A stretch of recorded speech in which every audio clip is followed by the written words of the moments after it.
What's going on, everybody? Welcome back to another video.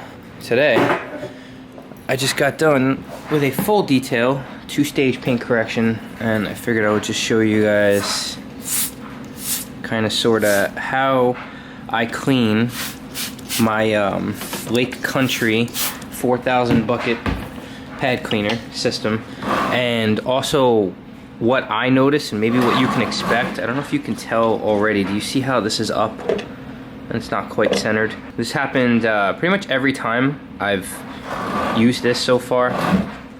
Some bolt comes loose on the other end of this. I'll show you how to tighten that in a second anyway, but it comes loose and then it gets all cockeyed. It doesn't change anything about the actual functionality of it. It's kind of funny. It's like a little bidet. It's like a microfiber pad bidet.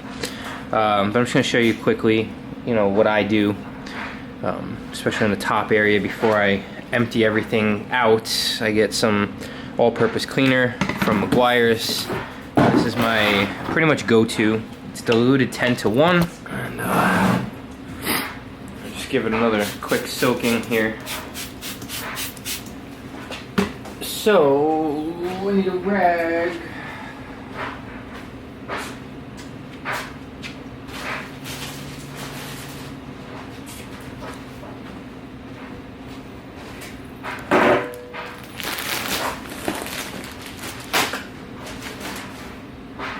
So this was used heavily used, because I had to do a 2-stage correction with Eurofiber pads and Rupes foamed wool, and I stopped polishing yesterday, but in here on these ledge areas, before I even go crazy doing anything, I know some people are going to be like, oh, why are you even doing that? Because it's me, I do that, but it just gets caught up in there, so I just gently assist the pad scum out of there, out of that crevice area. You're not going to get this perfect, don't expect to get it perfect, but you know, I do want to get it as decent as possible, because just the way I like to take care of my stuff.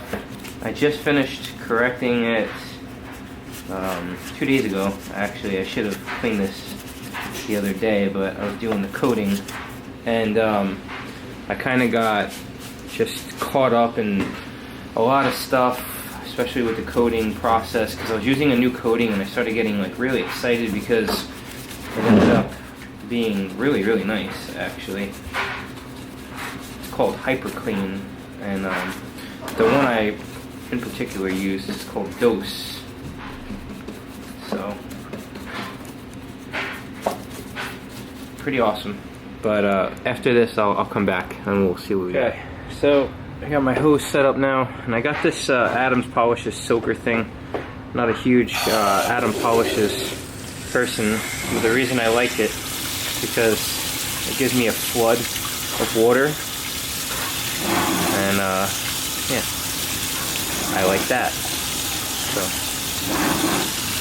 where are we at now? What we got here is we're gonna lift this up and separate these buckets. I'm gonna show you the milky polishy goodness here. That was captured, and the bolts completely came off. It's in the bottom of the bucket. 2 bolts came off in the bottom of the bucket. Sweet. That's all the residue we had left over. So let me rinse this out.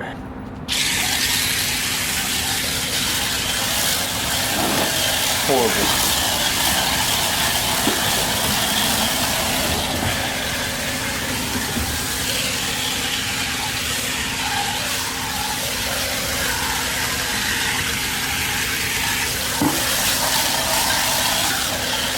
So here's the 2 bolts that came out.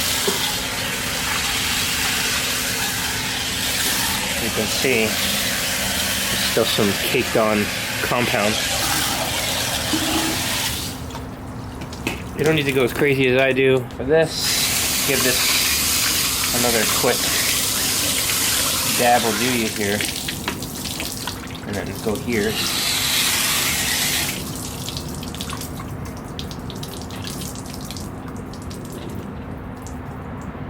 So we're gonna take this apart inside and show you.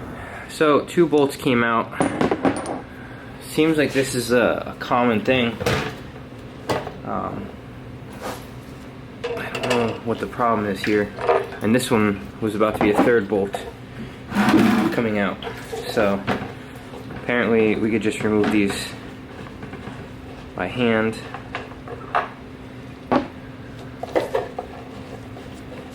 Now, I'm not bashing this product. I love this product. I used this heavily on this job, and it's definitely a time saver for sure. So once you do that, you're just gonna lift this. This is why I say you absolutely must clean down here, because it's, you know, a chalky, disastrous mess.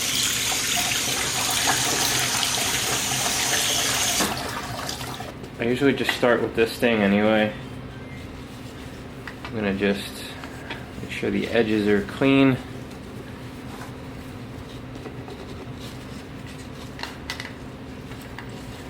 Wipe the springs down a little bit.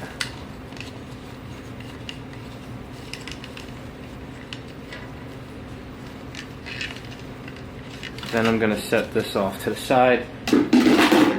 And the other part that I know is clean. Now we're left with this.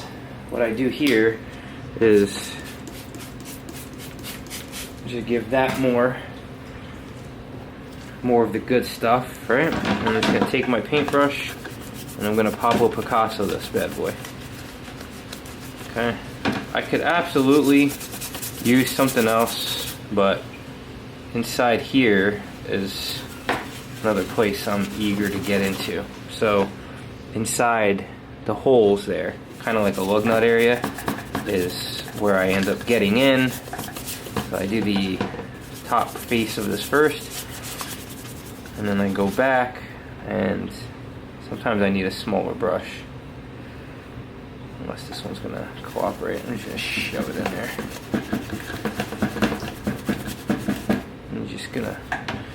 I'm gonna give it the beans. A lot of this is like pasty junk, and there's like hair stuff. I don't know what goes on. I've had people comment that they thought these were a complete waste of money, and you know, I can see where they're coming from to an extent. If you don't have the extra money, then everything is a waste of money. You know, to me, I don't find it a waste because it's about time savings, and I don't detail for a living. So when I do actually do a car, I'm, you know, dialed in on that car and focused on that car, that vehicle. But the problem is, it's not the only thing I'm doing. I have other things going on. I don't want it to be, you know, this whole drawn out process of, you know, oh, I'm going to spend this amount of time cleaning this pad, doing that, doing this, and it just becomes tedious for no extra reasons. We're not shooting for perfection here, so this isn't like we're detailing a car. But, you know, for me, I want to get it, you know, a solid 80%. I'd like to, at least. So now, once you did that, all you really have is the underside here, which you can just give a nice wipe off. Just keep it looking pretty clean. And the inside here now, that I can reach, I'm gonna give this another wipe off, one little final wipe off. So now all we have left is a bucket. The chemicals we didn't use to clean the pads, whatever was left over, which wasn't really much. I think we had 1.5 gallons of water, and majority of it was used. So that's snappy clean stuff. I really like it. I think I read somewhere other people were using other stuff, and you know, for the price, I have no complaints with it. Bucket is cleaned and dried. So next step is this little lid. We're gonna push this in here, making sure all the springs are in the designated holes. Once you get that there, trick is just gonna be getting screws started. Now the trick with this is you're gonna want to make sure you keep tightening until this is down a little bit but flush. But just know when you tighten a couple places, then what essentially you're going to be doing is making all of the other ones loose. And you're just going to want to make sure you go back. You're just going to give it one quick, make sure that they're all have a little tension on them, because then as soon as one's loose, that's it. That's what you're going to get constantly anyway. So the other trick that I can't stand is that O-ring down here. So what I do is, if you try to push this through without holding the bottom of this bucket, you're gonna pop it through. And if it's too cold out, it's just gonna bend and be annoying, which it might end up doing anyway. Oh no, it went in this time. If it's too cold, it pushes through and it sucks. So you have to heat it up. But this time, I did a good job. It was okay. That's it. Just gonna pop this back on. And that's it. So you just leave this stored wherever you store your bucket, and when it's time to use your product, you're gonna end up just putting your 1.5 gallons of, I use distilled water, just whatever. I don't think you need to use any specific water. I use distilled water, and you put your 1 pouch of Snappy Clean in there, and you know, you just keep it clean. It's done. Anyway, that's all we got. Thank you so much for watching. If you're new to the channel, please consider subscribing. If you're an OCD OG, I truly appreciate you. And as always, I hope everybody's staying happy, healthy, and humble. And I'll see you guys on the next one.